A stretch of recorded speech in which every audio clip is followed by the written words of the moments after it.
In a world where innocence can give way to unspeakable horrors, we explore the chilling stories of kids who turned against their family members, blurring the lines between love and violence and plunging into the depths of the human psyche.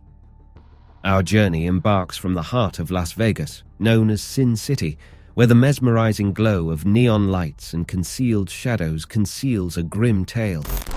A teen and her boyfriend who killed her father learned their fate in court today. Here, the lives of Sierra Helseth and Aaron Guerrero became intertwined in a love deemed forbidden by society, setting the stage for an act that defied comprehension. Teens to life in prison with the possibility of parole after 22 years served. Teens pleaded guilty to murder and other charges. Sierra's stern father, disapproving of their relationship, unknowingly paved the path to darkness.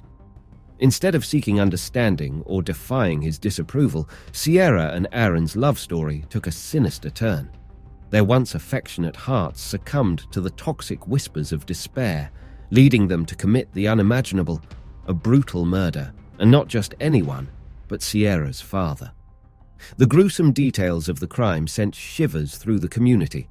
Sierra's father was found lifeless, bearing the scars of 70 stab wounds, a horrifying attempt at dismemberment, and a sinister fire attempting to erase all traces of their heinous act. In Sin City, the story of heartbreak and horror played out vividly. In the halls of justice, Sierra remained cold and emotionless.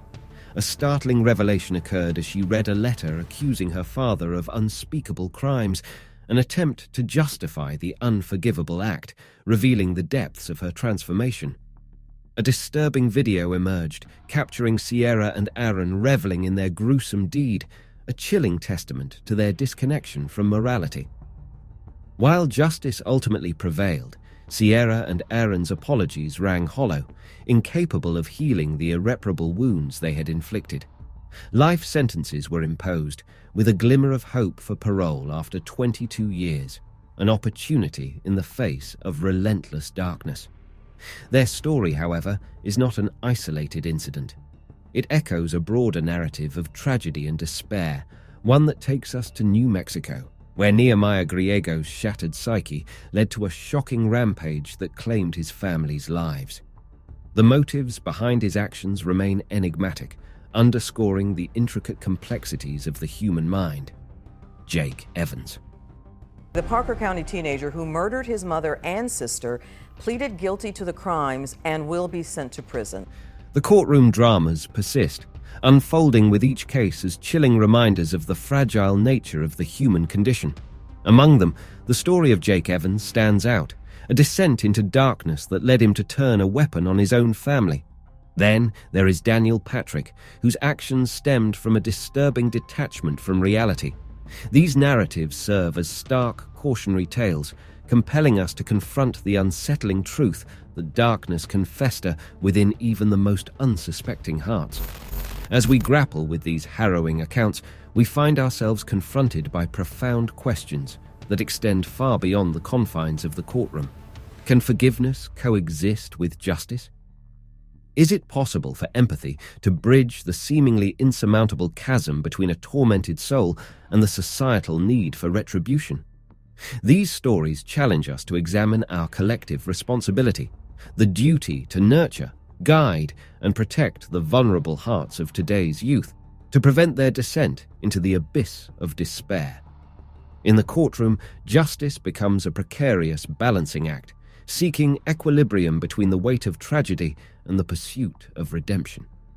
The tales of these tortured souls implore us to consider the transformative power of compassion, the imperative of understanding, and the boundless capacity for change. As we navigate the intricate boundaries between light and darkness, love and violence, these narratives urge us to redefine our role in shaping a world that aspires to offer both justice and healing, where the courtroom is not just a place of judgment, but also of hope. The world's youngest monster. Jordan Brown, though, has never spoken publicly about being arrested for murder as a fifth grader until now. Jordan Brown. In 2009, a remarkable and deeply troubling case unfolded in Pennsylvania involving an 11-year-old boy named Jordan Brown. He was accused of the unthinkable, the murder of his father's pregnant fiancée. Initially charged as an adult, Brown faced the possibility of a life sentence without parole if found guilty. The legal battle that followed was protracted and contentious. Ultimately, his case was transferred to juvenile court, where he was found delinquent but not guilty of murder. Instead, he was convicted of the lesser charge of involuntary manslaughter, resulting in a lengthy juvenile detention sentence. However, many voices rose in dissent against Brown's conviction and sentencing, asserting that it was unjust to hold an 11-year-old accountable for such a grave crime. Throughout the trial and his time in detention, Jordan Brown maintained his innocence, buoyed by the unwavering support of his family, who tirelessly advocated for his release. In 2016, after nearly 8 years in juvenile detention, Jordan Brown was granted parole. During his time in custody, he demonstrated remarkable resilience and determination by focusing on his education and personal growth, completing high school. Today, Jordan Brown is a free man, committed to rebuilding his life and moving forward from a past marked by tragedy and legal turmoil. Graham Youngs. Graham Young's morbid fascination with poison and its effects on the human body began at a shockingly young age. As a teenager, he embarked on a disturbing experiment that would ultimately lead to a series of poisonings, resulting in the deaths of 3 individuals. Young's notoriety as one of Britain's most infamous serial killers in the 1960s was cemented by these horrifying acts. His crimes, which included poisoning family members and co-workers, earned him a life sentence. Remarkably, Young exhibited no remorse despite the gravity of his actions. Even while incarcerated, he remained fixated on his toxicology research, taking a sinister turn by attempting to poison fellow prisoners. This only served to solidify his reputation as a cold-blooded and remorseless criminal. Scientists and psychologists have scrutinized Young's case, seeking insights into the minds of serial killers and how to prevent such crimes in the future. His unwavering obsession with poison and his apparent lack of compassion or regret are traits shared by many serial killers, shedding light on the need to comprehend the driving forces and mentality behind these heinous acts. The legacy of Graham Young serves as a haunting reminder of the importance of early detection and treatment of mental illness. Understanding the warning signs and addressing mental health issues in individuals like Young may play a crucial role in preventing such atrocities from occurring in the first place.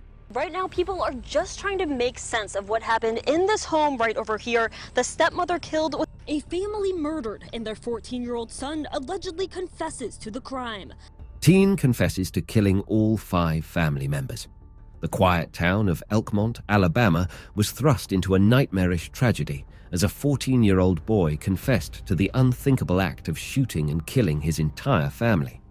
The victims included his 5-year-old sister, as well as 2 brothers aged 6 and 6 months, along with his father, John Sisk, aged 38, and his 35-year-old stepmother, Mary Sisk. The harrowing incident unfolded late on a Monday night when the teenager called authorities, claiming he had heard gunshots while in the basement. Law enforcement swiftly responded to the distress call, but as they began to investigate, discrepancies emerged in the boy's account of events. Faced with these inconsistencies, the young boy was subjected to further questioning, during which he made a chilling confession. He admitted to using a 9mm handgun to end the lives of all 5 family members. The shocking revelation led to him facing 5 counts of juvenile murder charges, though the possibility of being charged as an adult looms over his future. The horrific shooting occurred around 11 p.m., with 3 family members discovered lifeless in their home and 2 others rushed to a local hospital in critical condition, ultimately succumbing to their injuries. The teenager, in a grim turn, assisted investigators in locating the handgun, which he had discarded after committing the heinous act. Well, that's all for today's video. If you found this video informative, please consider liking and subscribing to our YouTube channel for more thought-provoking content. Don't forget to leave your comments and suggestions down below. Thank you for watching, and we'll see you in the next video.